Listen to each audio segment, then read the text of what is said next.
Hello friends, welcome to SK to all in one. இன்னைக்கு செவ்வாய்க்கிழமை breakfast lunch என்ன பண்ணின்னு பார்க்கலாம் வாங்க. இவ்வளோ நாளாக கிச்சனுக்கு லீவ் விட்டுருந்தேன், லீவ் முடிஞ்சிருச்சு. நான் எப்பயும் போல சமைக்க ஆரம்பிச்சிட்டேன். வாங்க பார்க்கலாம். ஊருக்கு போயிட்டு வந்துட்டு காய் எதுவுமே வாங்காதனால எங்க அண்ணி வீட்லயே வளர்ந்த முள்ளங்கி, அவரைக்காய், வெண்டைக்காய், பச்சை மிளகாய் இதெல்லாத்தையும் கொடுத்து விட்டுருந்தாங்க. இதை வச்சு இன்னைக்கு சாம்பார் வச்சுட்டேங்க. பிரேக்ஃபாஸ்ட்டுக்கும் லஞ்சுக்கும் சேர்த்தியே என்னோட அண்ணி கொடுத்து விட்ட காய் போட்டு சாம்பார் வச்சுட்டேன். நாங்கள் எல்லாரும் பிரேக்ஃபாஸ்ட்டுக்கு இட்லியும் சாம்பார் வச்சு சாப்பிட்டோம். என்னோட ஹஸ்பண்டுக்கு பிரேக்ஃபாஸ்ட்டுக்கு இட்லி, சாம்பார், லஞ்சுக்கு பால் சாதம், தொட்டுக்கிறதுக்கு ஊறுகாய் வச்சு பேக் பண்ணி கொடுத்து விட்டுட்டேன். லஞ்சுக்கு சாதம் குக்கரில் வச்சுட்டேன். பருப்பு தண்ணி ரசம் வச்சேன். நேற்று நைட்டே தயிர் புற ஊற்றிருந்தேன்.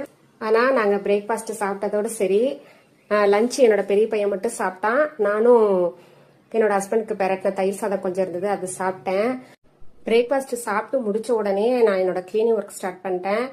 ஊர்ல இருந்து வந்து வீடெல்லாம் ரொம்பவும் டஸ்டா இருந்தது, அதெல்லாம் கொஞ்சம் கிளீன் பண்ணதுனால பாத்திரம் எதுவும் தேய்க்காம இருந்தது. இந்த வீடியோ நான் ஈவினிங் தான் எடுத்துட்டு இருக்கேங்க.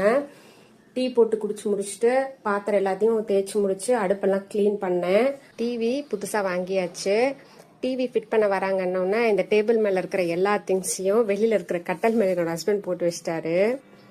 கட்டல் எல்லாத்தையும் கிளீன் பண்ணிட்டு, இந்த டேபிள்லாம் பயங்கர டஸ்டா இருந்துச்சுங்க. கீழே எல்லாம் மண்ணா இருந்துச்சு. பிரேக்ஃபாஸ்ட் சாப்பிட்டு முடிச்ச உடனே பாத்திரம்லாம் தேய்க்காம முதல்ல எல்லாம் கிளீன் பண்ணி முடிச்சிடலாம் அப்படின்னு அதை கிளீன் பண்ணிட்டு வெளியில போற வேலை இருந்தது. வெளியில போயிட்டு வந்துட்டு பயங்கர டயர்டா இருக்கவும் கொஞ்ச நேரம் ரெஸ்ட் எடுத்துட்டு அப்புறமா தான் இது எல்லாத்தையுமே கிளீன் பண்ணாங்க.